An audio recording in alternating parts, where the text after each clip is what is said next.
Sonic Talk. Hello, everybody. Welcome to Sonic Talk, episode 578. That's recording today, Wednesday, the 5th of June.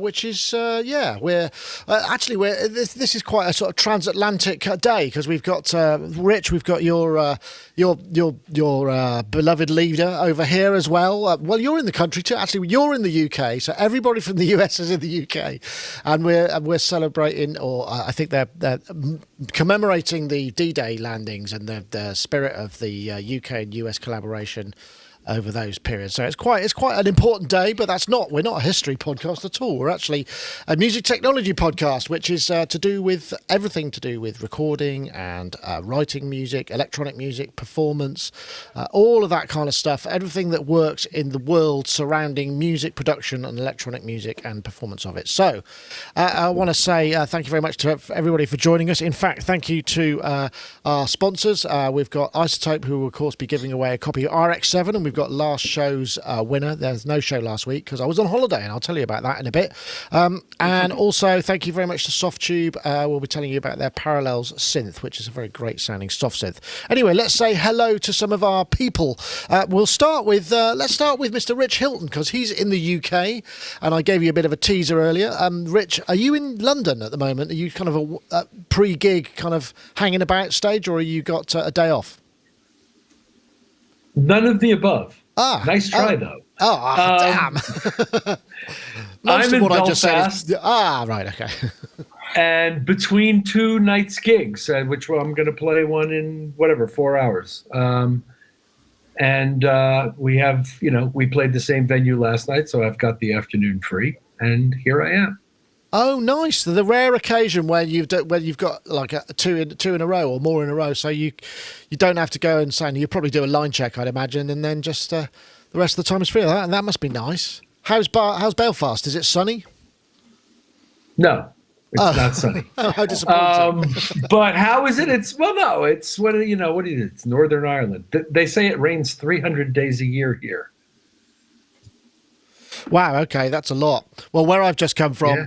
It wasn't raining. It rained at the beginning of the week and then got insanely hot because I was on holiday last week, which was that. But right. So before, yes. Anyway, Rich, I should qualify what we just said by you're performing with Chic, which is where you're the keyboard player, but you also do Nile Rodgers studio stuff. So he's a man on the road, on tour. In fact, a lot of our panelists are on the road at the moment. We've got Charles Jiggy Reeves, Robbie Bronneman, and I think there's somebody else. Is there? Who else is on the road? Somebody else is on the road. Anyway, so you're good company.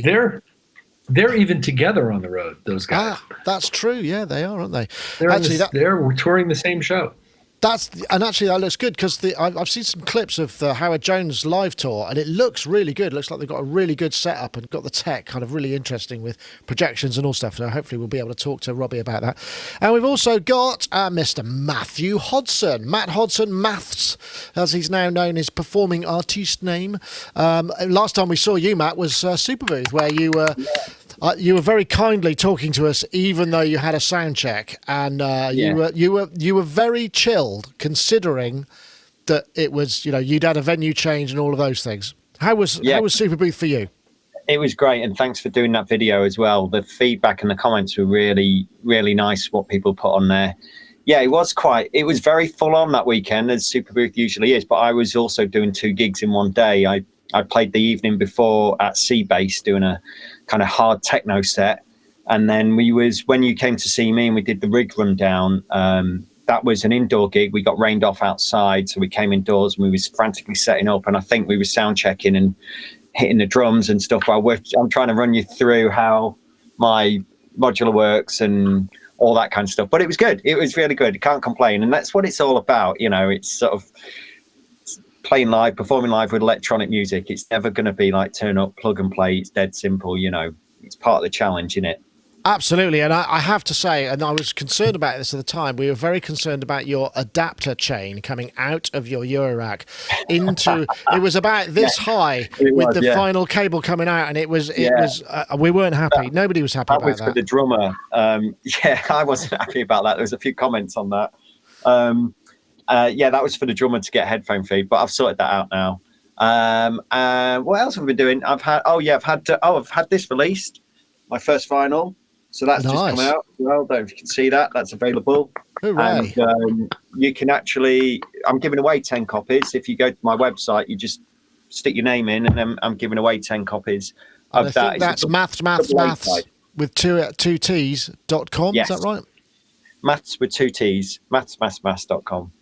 There we It's go. a mouthful, isn't it? You got the plug. I made a mistake there. Well, good SEO. I'm pretty sure nothing else will show up. So, that's going to work out well for you. Yeah, hopefully.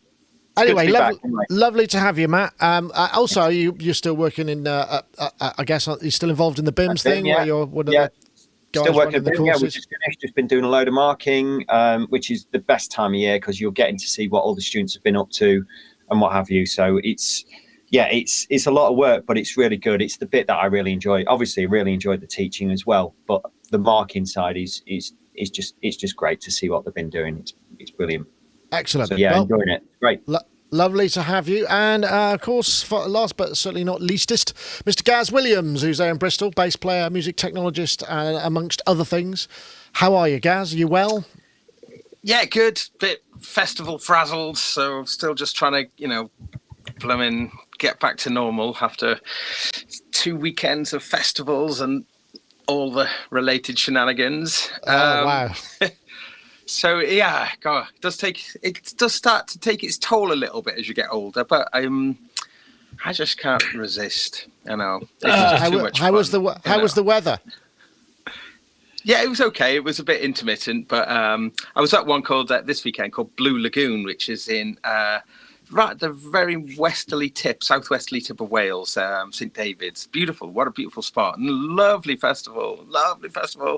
And because I was mentioning it before, I think on the last show, that this is the stuff we were rehearsing up for Rocket Gold Star. Oh, yeah.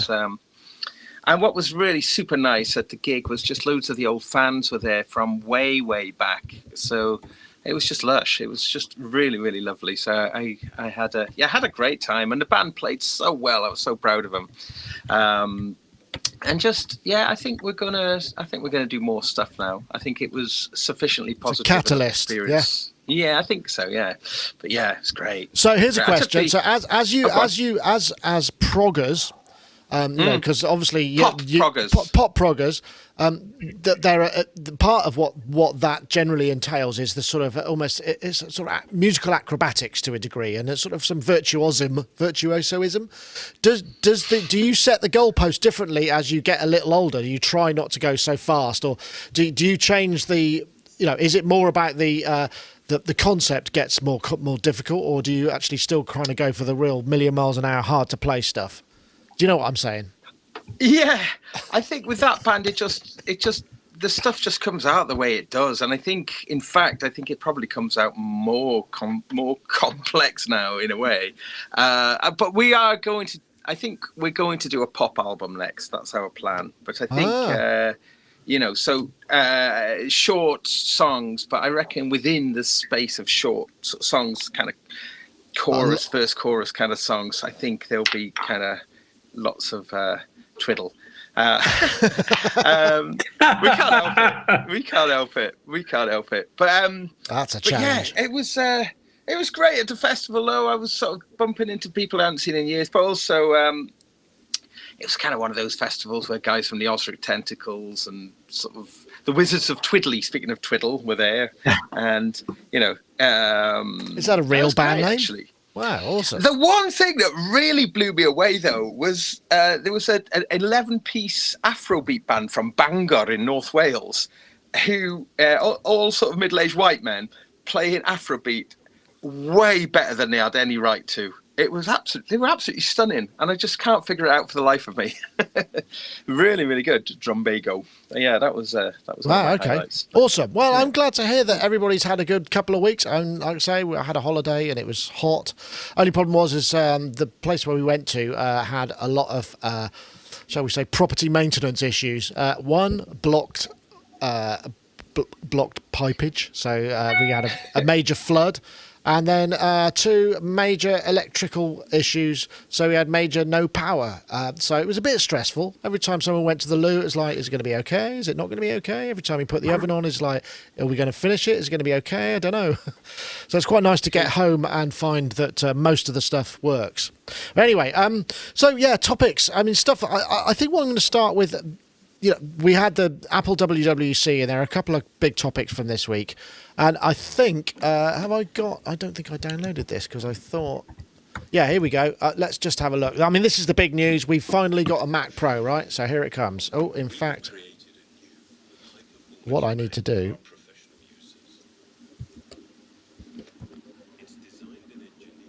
is set my audio to be the right thing. That's the one thing I forgot.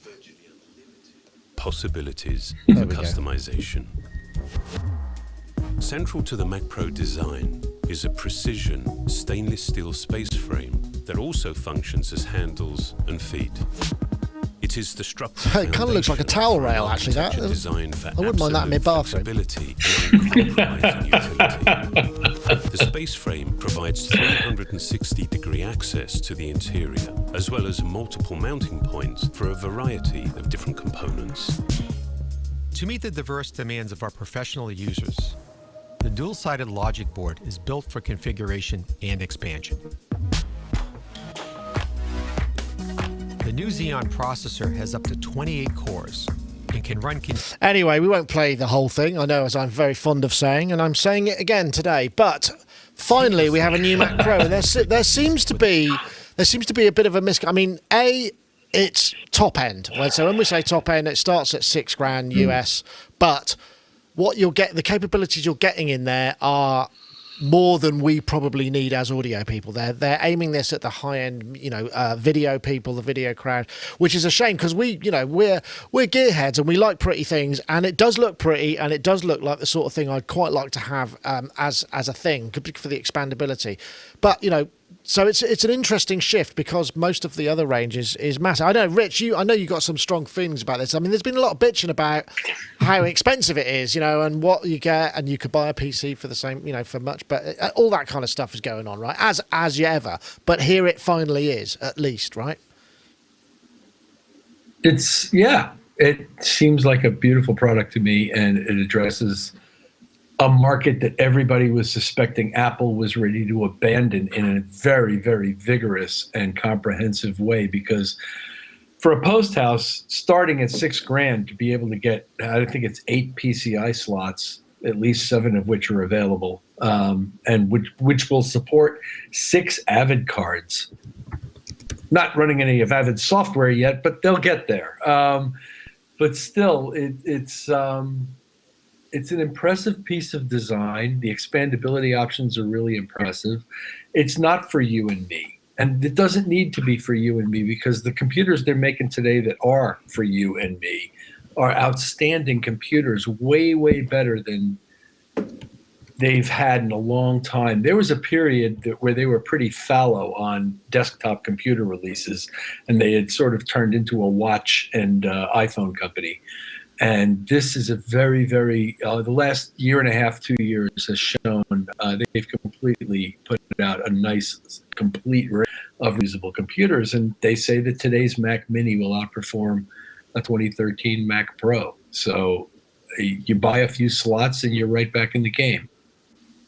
Yeah, I would tend to agree with that. I mean, it feels like they've made something that everybody really wants, because we as audio professionals, a lot of the audio people have used Apple for years, and you traditionally be buying the top end machine because that was kind of up against what you notionally needed to run audio. But as we've said for a long periods of time now, we kind of don't need that sort of power. I don't know, what do you think, Gaz? I mean, it does look pretty, doesn't it? It really does. It's it's from a design point of view, it's really interesting that it's an utter abandonment of the trash can and a return to the cheese grater. Even more so. It looks even more like a cheese grater. You get a much coarser grate of cheese on this one, I think. Cheese. But it is it's interesting how that it's kind of made the the Mac Pro, the trash can Mac Pro, much more of an anomaly now. That it's a complete rejection of everything that kind of stood for, really, and a return to the previous. It really looks like it should have been the follow up to the to the older generation of desktops. Yeah, I see what you mean. Yeah.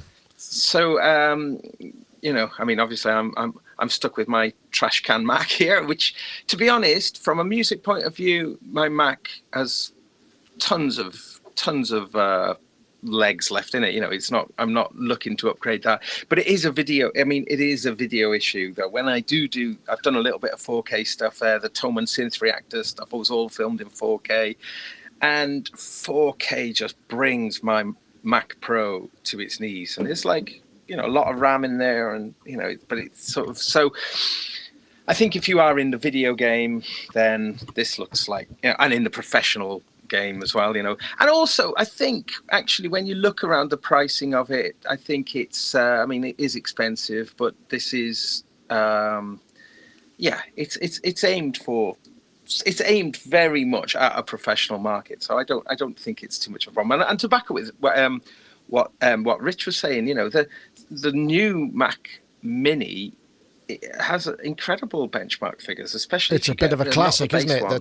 It's a bit of a classic. You get the next one up from the base one, and you've got a very capable machine for a reasonable price. So so all the market's kind of catered for in a way. So there's a lot of griping going on. I don't necessarily think that's that fair particularly, but I don't think I'll be getting one. Not for a few. Not for a decade or so. Unless something happens that I can't predict, I won't be getting one. No. I know. Yeah, but good though. Yeah, good. Yeah, I'm there are other parts of that Apple thing, if we can talk about later, that is more interesting to me. But I think so. Yeah. I know, Matt. Sorry, Matt. Is it the sort of thing that an education establishment would think would need to get for some of the video courses that you do? I mean, it sort of feels like it might, or would you? Maybe it's still slightly overkill. I mean, I think this is really aimed more at the post-production market. All the studios you walk into around the world, Macs, post-production houses, Macs, as far as I'm aware. And, like Rich said, we thought that Apple were kind of moving out of that world, that high-end, super high-end world. And here they are back in action. I think it's definitely aimed at something like that. You think about all of that digital output that's coming out of people who are creating stuff for Netflix and Amazon, all those movies and things like that, and chucking all big digital files around and things like that. You need a power horse like this. So maybe not something that we're going to see in classrooms just yet. You mentioned the Mac Minis. I mean, they're super powerful as they are. My studio is this thing that I'm broadcasting through now, which is a laptop with, maxed out with RAM and what have you. But one of the things that I'm interested to see, that I probably would look at now, is getting one of the second-hand black bins. The version. I think that's what Gaz has got. Let's see the price on those go down in the second-hand market, maybe, because they're powerful beasts as well for what they are. Yeah, absolutely. It's and way more portable. It's very interesting. Yeah. I mean, the stuff that we're not seeing. I mean, I started to price up some of the individual elements just because I thought I wonder what those are. And I couldn't find the base model, the Radeon Pro 50X, is around about £300 to £500 just for the video card, and I think they've got a special version. So it's probably even a little bit more than that. And I think the 8-core Xeon W that is £1,000 just for the CPU. If you were to buy the CPU and stick it on a motherboard, it would cost you £1,000 from a parts only place. So and when you got the power supply and all of the kind of networking, because it's got 10 gigabit, it's got 10G networking, it's got lots of Thunderbolt. It's it's designed to move a lot of data around very, very fast, so it's quite future proof. I mean, I think you're right though. It feels like it's sort of something that it feels reminds me of is the old Silicon Graphics workstations, which were the things that the post houses use. It's what Pixar used to use, and the people that you buy render farms and the Silicon Graphics workstations. And when I was working on CD-ROMs and one of the team was animating, that's what they were hankering after. But they were like way off in the distance price-wise, and that's kind of what these have become, because the disparity between how much you need for a maxed-out audio system and how much you need for a maxed-out video system is enormous. I mean, you wouldn't even touch the sides on that, assuming everything worked, because obviously it's only going to be probably running Catalina, which is going to be a new OS, and there's going to be all of those issues that you inevitably get with a new thing. But I'm feeling surprisingly unhostile to the Mac stuff, because I'm usually quite critical about it, because I think they haven't done some things very well. And I think this one, they've just gone, okay, you want a high-end machine? This is a high-end machine, That's what I respect. They've just gone, check this. You want a high-end spec? Right, here you go then. Wham. Here it is. Full on. Let's have it. And the price goes along with it, I'm afraid. That's what you're going to pay for it. But they're offering it, and it's there. Yeah, so. You do get, there is a premium. I mean, I think the thing that kind of made it a bit laughable was when they introduced the $1,000 monitor stand, and you kind of think, maybe you could have made not such a big deal about that, because that makes it seem like it queers the pitch for the other stuff, I think. And I think from a PR point of view, perhaps not the best thing. Rich is not agreeing. He's not agreeing with that. I know we had a chat beforehand. You think they didn't make a big deal about it. They blew right by it, which is why everybody in the audience gasped. But besides that, if you're spending $40,000 on a computer, you'll spend $1,000 on a frickin' stand. It's nothing to you. People who are buying these things, who buy really, really high-end premium stuff, aren't thinking like that. They want it to look good. They want the right look. They'll pay for it. Yeah, those people are going to pay for it. Yeah. This isn't a product for you and me. I'm telling you, these people who are going to spend that much money on a computer don't even blink at $1,000 for a monitor stand. Yeah. People I know who buy arms to fly the thing over their console are spending most of that anyway. Yeah, that's true. Yeah, I guess so. So I wonder. I mean, I don't know that. Starter. Yeah, no, okay, that's fair enough. Anyway, I thought it was worth covering that, and there are lots of other Apple matters that came up, and I will try and sprinkle them in as well. I know, Gaz, you've got some stuff to talk about, but I wanted to get that out of the way. And first of all, while we're going, let's do our spot for iZotope.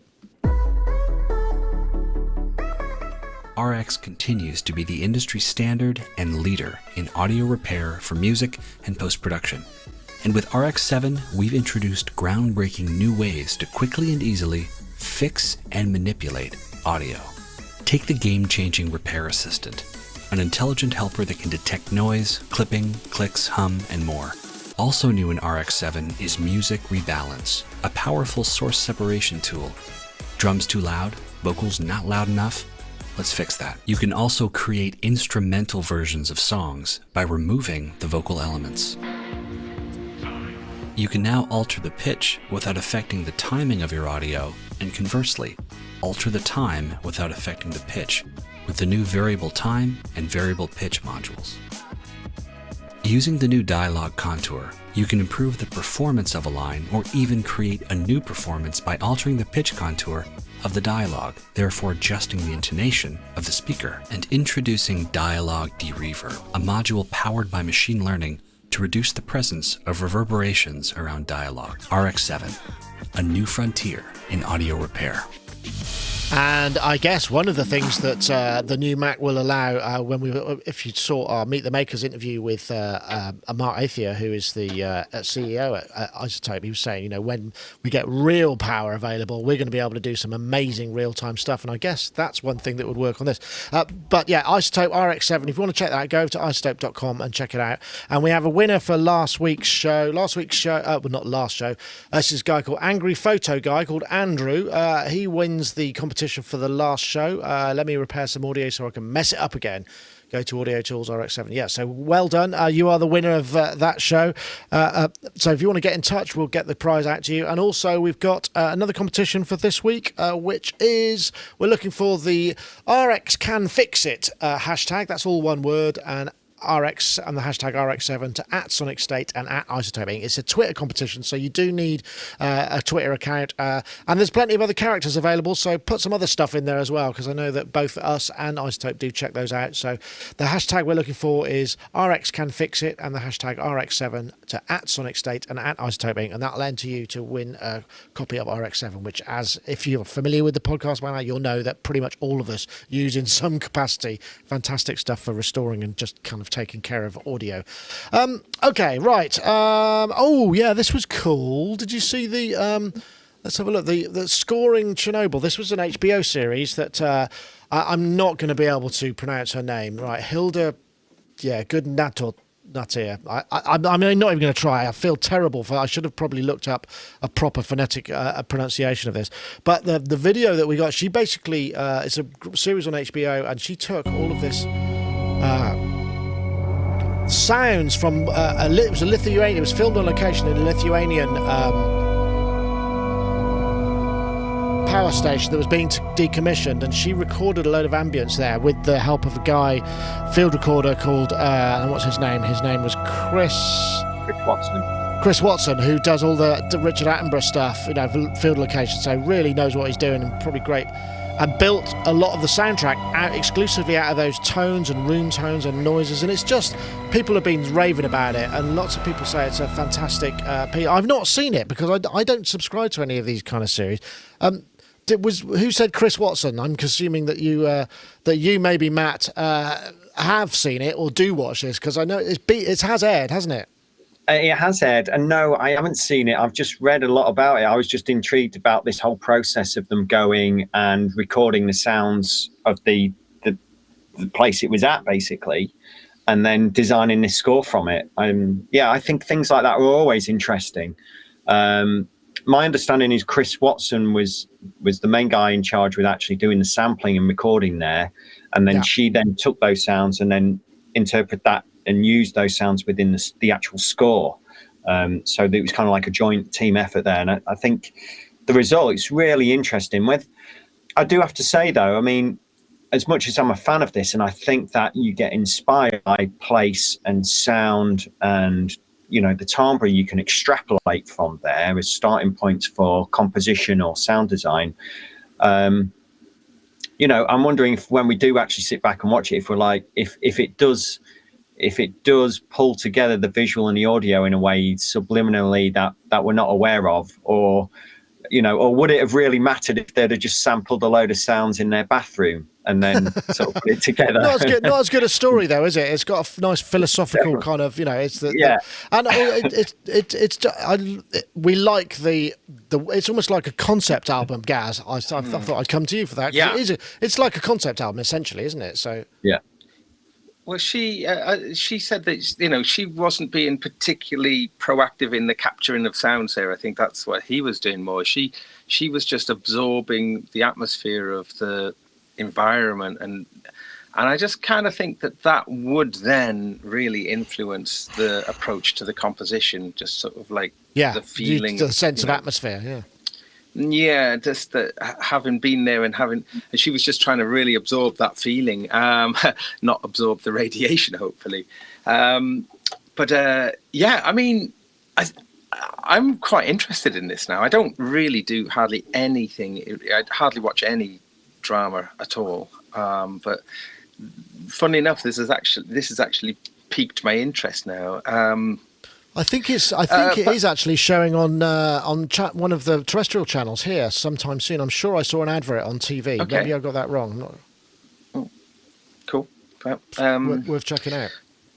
But I really do love immersive. Well, when I've been involved in anything that's like an immersive project, I love trying to live it. I really love trying to, and there's various things that I've done in the past. Nothing quite like this, of course, but. I remember we used to go to this, it's not there now, but it was an incredible derelict factory in Bryn Mawr in South Wales. It was the old Semtex factory where, and it had like this incredible ceiling. It was the biggest freestanding ceiling of its time. I think it was built in the 1940s. It became a little bit of a strange thing in a way, because it they couldn't use it for anything, and they couldn't demolish it because it was like listed. So it was just this big, and from the outside it looked incredibly ugly, but you went inside and it was just this amazing space. And the echoes and the reflections in there, it was just an amazing place. And we wanted to go back there to do a recording, but then it was all demolished. Oh, no. So, yeah. Oh, that's disappointing. It was because it was such a profound and interesting sound in there. So, yeah, so this is definitely interesting to me for sure. Yeah, cool. Yeah, I know, it's cool. Rich, I don't know. I mean, you've done a load of soundtrack work, and to a degree, there's always a kind of philosophical approach to how you might design a motif or choose a sound or whatever. I mean, stuff that you've done with Niall. I know some of the Scorsese movies, right? No, never have worked with Martin Scorsese. Oh, was we it did not a bunch of John Landis movies. John Landis, okay, I beg your pardon. And we worked with William Friedkin. And we've worked with Julian Temple, and I personally have spent a little time with Francis Coppola. But relative to the design aspects that you were just referring to, Niall's work was very significant in the movie Coming to America to establish the African sort of crossover theme that pervaded the plot and the movie, and was very, I think, intelligently applied to aspects of the score, including the rather elaborate dance sequences that were done.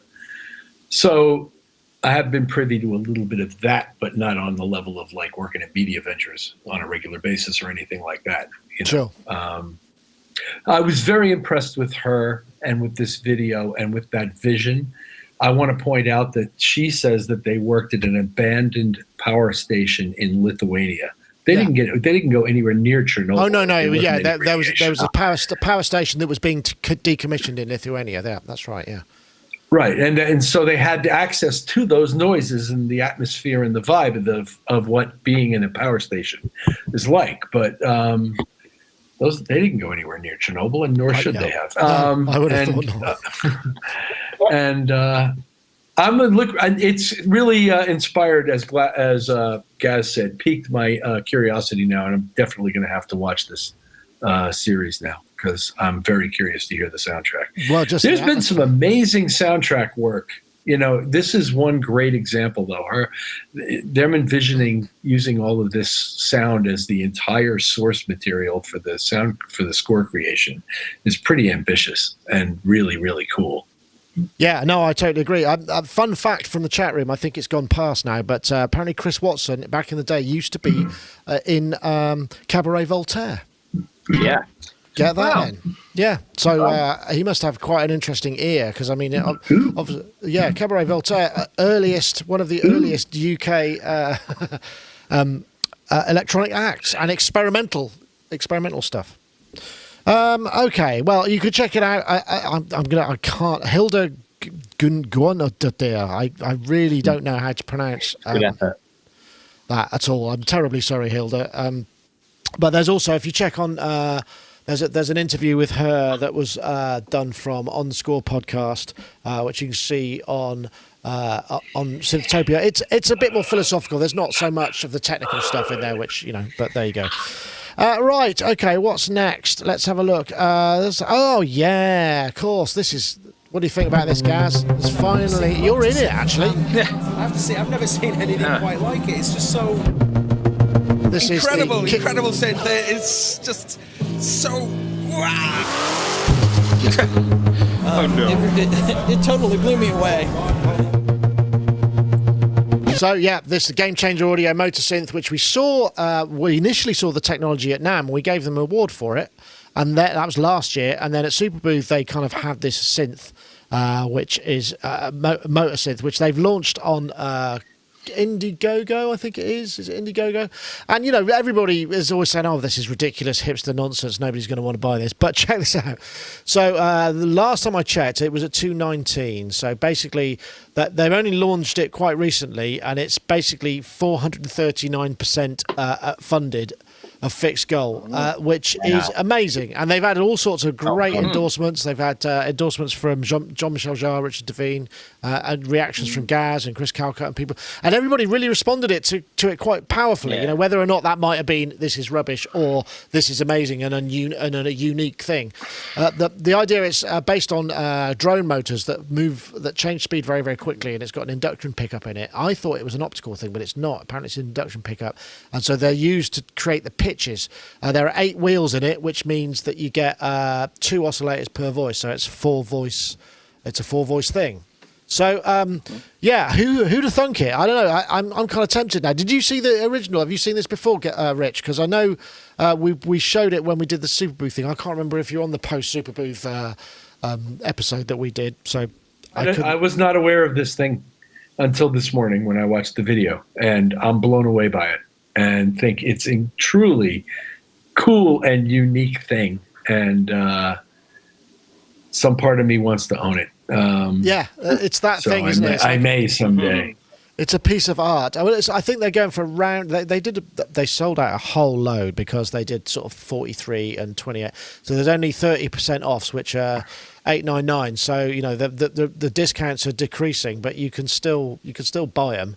I remember they came up to me. It's expensive. It is expensive, but it's bespoke, and there's nothing in there really, probably that's quite. No, it's beautiful, and it's beautiful. It's totally constructed and mechanical and wonderful, and I get why it costs. It's not expensive for what it does. It's just a little more than I'm going to spend on a synth today. Yeah, I think that's a fair way of putting it. You were at Super Booth as well, Matt. Did you get a chance to check it out? Because everybody was flocking over there. It was like a pilgrimage, wasn't it? Absolutely. It was hard to get near it. And the sounds coming from it were just ridiculous.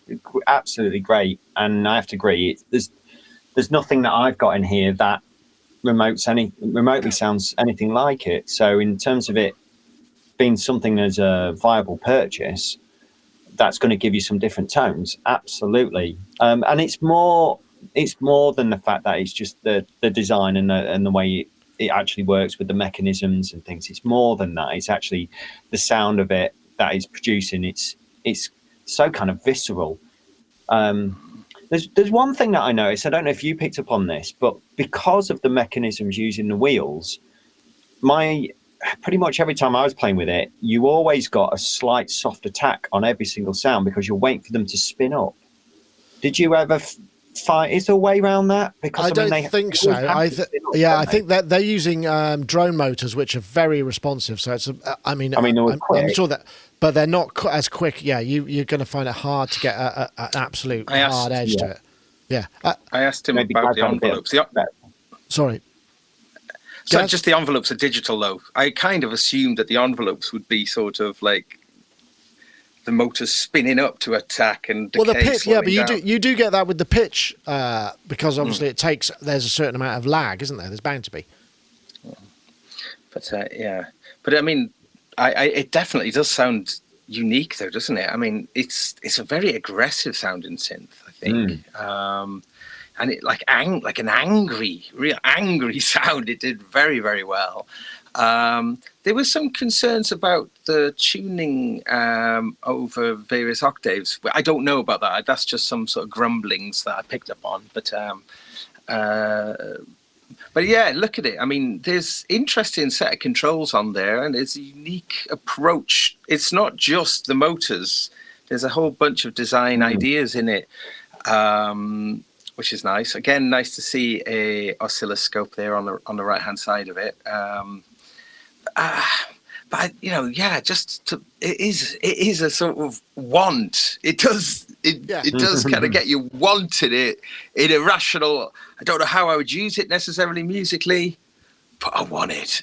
Yeah, it's, as the Chris head in the studio says, it's almost Russian. It's got that kind of slightly insane, like Soma Laboratories, and it reminds me a little bit of a early Porter studio. For some reason, I guess it's the cassette wheels kind of vibe, but yeah, I mean, amazing that something so niche. Because I don't know if I've already said this. They came up to me. I was outside just taking a break, and the guys came up to me. The guy in the video came up and said, "Oh, what do you think? Do you think it's going to go? We're a bit worried that perhaps it's just a bit too gimmicky, or people aren't going to get it." And I'm just really pleased to see that it's worked out and they've just got way more interest than they need. And I hope that means that they can do what they do, and they don't do that thing. I haven't seen if there are any stretch goals on this actually, because that's the promise that you've got to be really careful, haven't you? Because you don't really want to add any stretch goals that are dangerous. That are going to be hard to deliver. So it doesn't look like they have. It seems like they've been quite sensible about that, because they made other stuff before. They made the plasma distortion, which is an amazing looking thing as well. Yeah, they also made that sustain pedal. That's like a guitar sustain pedal, but in the shape of a piano sustain pedal. Do you remember that thing? Right. That's No, I the same don't. company. I think that's the same company. Is that bad? So it uses like a kind of like a layered sort of freeze kind of motion, but it looks like a piano sustain pedal. I'm sure that's the same guys. Oh, I don't know. I hope it is. I don't know what it's called now. I couldn't find it. Piano Plus, I think it's called. All right, I'll do a search on that. But the plasma. They had the plasma pedal, which came out last year. They had it. They were showing it in a rack this time as well, where the plasma display was really huge. So just as an object for your rack, it just looks absolutely amazing. Yeah. I mean, as a fuzz, it's quite a. There it is. That's the same guy, isn't it? Look at that. Yeah, it is. You're right. It certainly is. Yeah. Good. I think that may have been their first product. It was the first one that I saw of this company anyway. And that thing is quite useful because of the by approaching it like a piano sustain pedal, it's got a very kind of clear, this is what it does. And it works pretty well. I've had a go of it. I thought it was quite good. It's not exactly the same as a sustain pedal, obviously, but yeah, it's pretty cool. So they're really a company who, I mean, if they're going to call themselves Game Changer Audio, that's quite a dangerous name. That's a challenge, isn't it? Yeah, it is. So far, the three things they've put out then are really interesting and very different from each other. So clearly, kind of some quite radical thinking. I just trying to remember where they're from, though. Were they Estonian or were they Latvian? I think they're from Estonia. I think they are. Yeah, I believe so. But, I like the fact that you've got companies like this kicking out these sort of products, because as much as we want to work quickly in the studio and jump to the things and get ideas down as quick as you can, it's great when things like this come along and just make you sort of be inspired to work with something again, in a different way. And I think that's really important that we keep doing that within the music production world, music technology world, that as well as familiarity in what we're using, you're getting something that's going to keep inspiring you. So I think this is great. A bit like the Soma drum machine. Yes. Well, that was the product of the show for me, as we talked about. Yeah. Oh, yeah. I want that one. I think I just need to do another little bit of administration. So I'm going to play you this piece from Softube, the Parallel Synth. No, I'm not. If I press the right button, I do beg your pardon. Softube Parallels, of course, is a plug-in soft synth. Their first actual dedicated soft synth instrument that's not based on modular, with dual wave scanning source sections, almost 100 high-quality pre-recorded multi-waveforms with a lot of timbral shifting between them, so you can move around quite a lot and create some incredible sonic progressions within each waveform. So infinite source material. 2 parallel sources means blended sounds, opening up many more possibilities. Up to 14 voices, 7 per source when both sources are active. Hundreds of presets from BT, Richard Devine, Inholt and more. 3 analog filter types, state variable, actual LPG and resonant peaks, which take some of their nads from the modular stuff, which as we know is really good quality. 5 sophisticated types of modulation source, LFO, random, Euclidean, sequencer, step sequencer and envelope. Plus, we've got 5 top quality effects options, distortion, chorus, flanger. And we did a video of it at Super Booth, and it sounded absolutely great, I have to say. Christopher Ulvis did a great demo for it, so do check it out. I don't think there's an offer on at the moment, but I think it's about $149. You just head over to softube.com and try it out. Okay. Well, no, Gaz, I know there's other Apple news, so maybe I should come back to that, because one of them is iTunes. They're finally ditching the kind of iTunes as an overall application, aren't they? But I mean, I don't know if you had other stuff you wanted to talk about. Well, that is a big one, and I kind of feel good riddance to it in a way, because, well, not so much the iTunes bit itself, but the way that it's been the portal for the iOS, for all the iOS devices, and it's felt such a clunky method of doing that for such a long time that I'm really glad that phase is coming to an end. I've been using Apple Music now for a few years and really like it, so. Well, that's getting combined into the. There's going to be 3 apps in Catalina: music, podcasts, and TV. So they're 3 separate apps. Yeah. Yeah. So what they haven't seemed to have clarified, though, is how are you going to sort of interact with your iPhone and your iPad in terms of like the way it's been in the past, like regarding backing up and sort of data transfers, but. From what I've been reading, is at iOS. It's at the actual OS level now, so that'll mean that there's a bit, because I think a lot of that kind of that sandboxing was to do with management of digital rights. So perhaps if they remove that and then make the ability to move files in and out of the device at Finder level or at iOS level, it might actually be a bit of a finally we might end up with something that most of us can use. Yeah, I don't know. So, I mean, obviously, the big news I wanted to kind of celebrate really was the iPad OS. Really, I think that is that to me was the biggest thing from the WWDC event, as it kind of acknowledges the iPad as its own thing rather than a big iPhone. It's there's many advantages of this iPad OS. Chiefly that you can read off USB drives, SD cards. That's okay. Thank God for that. Finally. Exactly. Finally. Now, what we don't know, or if anyone could tell me, I'd be really, really happy to know this, is if that gets around, if you can see any file that's on a drive. Yeah, because we've had this ludicrous situation of not being able to import audio files off a drive, and and I think I might have mentioned this before, but when I was at this Toadman event, so this is the thing now. So being able to actually have unrestricted access to your files and being able to bring things in to so if you're using something like LumaFusion, which is getting a massive update, by the way, that's a video editor. It's a really good application. The LumaFusion 2 is just about to drop. If you are interested in that, I think if you get it before before LumaFusion 2 comes out, you buy it for the price of LumaFusion 1. So if you're on the fence about that, I would get it. LumaFusion 2 is going to really open up the iPad, especially as a video editing platform.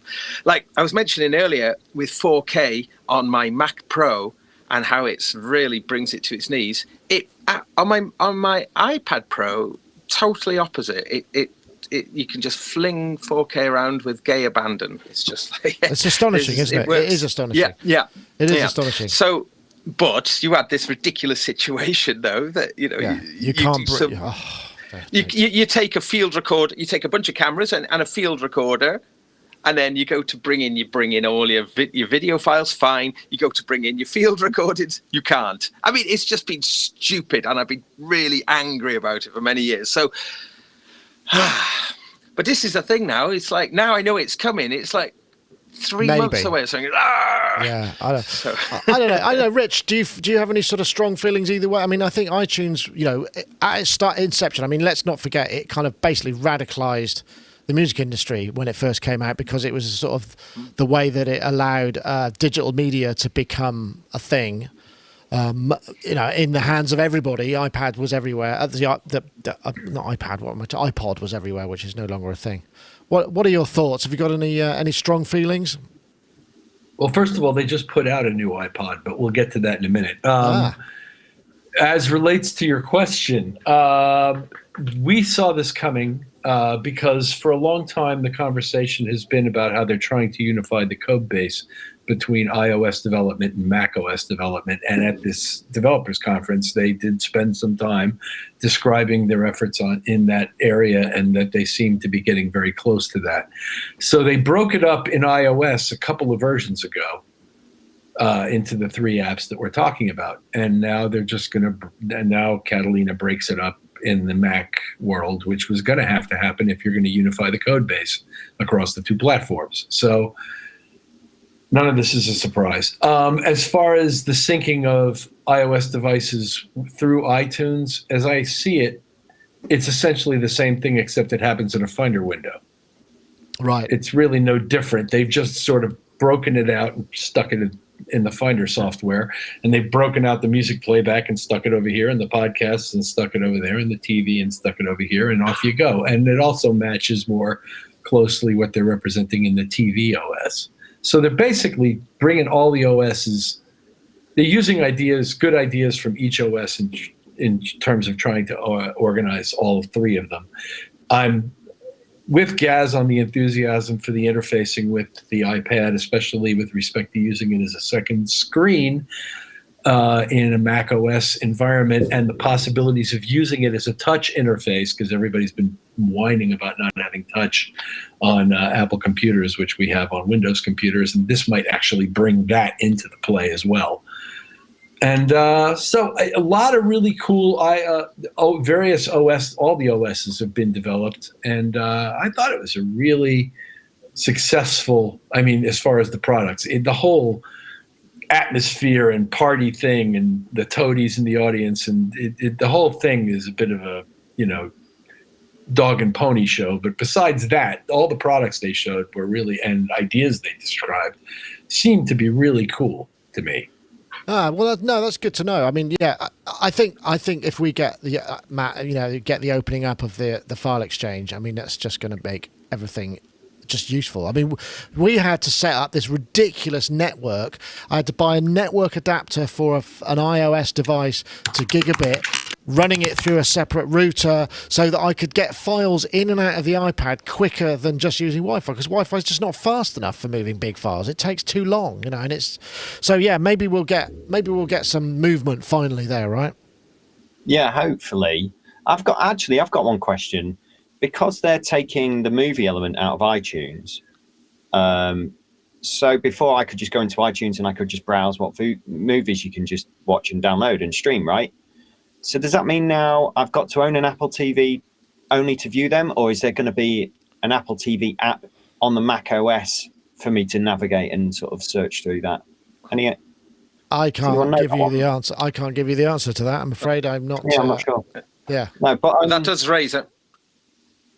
Go on, Gaz. Well, I was going to say that leads on to that other thing. Is like I've spent years cultivating my iTunes library. So what happens to my library? Does that then just get readable in the music? That entire library. Gosh, and that goes back 16 years or something. The terrifying concept of having everybody who's got these network attached storage that iTunes can read, all of those little API kind of calls between devices, like like Spotify being able to read it, or not Spotify. What are those? The Sonos. All of this is going to have to be updated so it all works. It's just that is inevitably going to be a nightmare. There's just no two ways about it. It probably will. We've just got the Amazon devices. You can now stream Apple Music on them. I don't know if you know, but that's only been 3 or 4 months down the line, I think, since you could do that. You could do it in the US. Britain, no. You can, in Britain now. It was in the US. Yeah, we're back. It's working in Britain. I use it now. It came out about 3 or 4 months ago, Gaz. But yeah, it was in the US, wasn't it, for about a year or so? And we was like, why isn't it in the UK? Yeah. But now you can go and you can set that as your default player. So if you're Apple Music listener like I am, you can listen to that through your Amazon devices, if that's of use. But yeah, I think it's just a response from Apple. Basically, they started something that was predominantly, it had one function, and it's grown and grown and grown as their business has grown and as technology has grown and demands from us have grown, and it just got bloated. And now I can see why they're segregating it all out as they move forward. So, yeah, I think it's I think it's a good thing, and I'm definitely with Gaz on this whole reading of drives and that kind of thing, because it was it's a bit my of a turn data off. and my device. What's the problem? Yeah, right. Absolutely.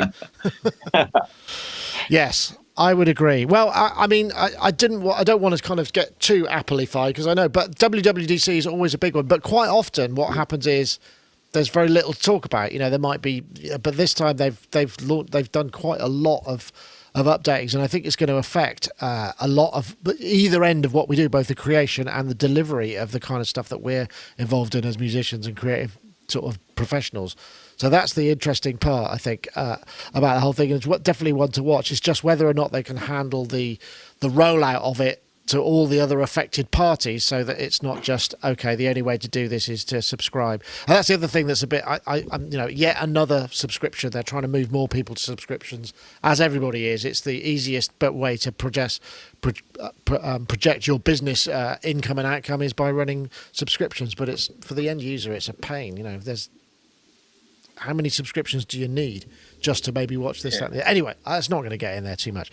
Has anybody got anything else they wanted to talk about before we head off into the sunset? Because I know it's got to 5 o'clock nearly already. On the Beatport thing, like happening for DJs as a subscription model now, and that's kind of a big threat to, or potentially a big threat to the DJ culture, because typically the streaming kind of world hasn't really affected DJs, but I think Beatport is now going to offer some kind of streaming service too. That could be awkward, couldn't it? That's just. Yeah, I don't know anything about that, but yeah, that's probably worth checking out at some point. But I don't. Anybody else got any other extras before we sign off? Nope. Okay, I think that seems like everybody has pondered. Everybody's pondered but well, thank you, folks. I mean, that's again. Thank you very much for watching, everybody. If you do want to check out, do check out the iZotope RX7 tools. In fact, if you want to enter the competition, I'll just give that another plug. We're looking for the hashtag RXCanFixIt as one word, and the hashtag RX7 to @Sonicstate and @iZotope Inc. That's a Twitter competition. You enter that, you'll be drawn next week, or entered into the draw. And of course, do check out the Softube Parallels synth. It is really good sounding and very atmospheric. Again, synth. There's sort of quite a lot in the world of the Chernobyl soundtrack, in fact, but I'm fairly sure they didn't sample any of the power station stuff. So that's kind of it for this week. I want to say goodbye to everybody. Rich, I hope your gig goes well tonight. I guess you just saunter up, have a bite to eat, and then rock the venue, right?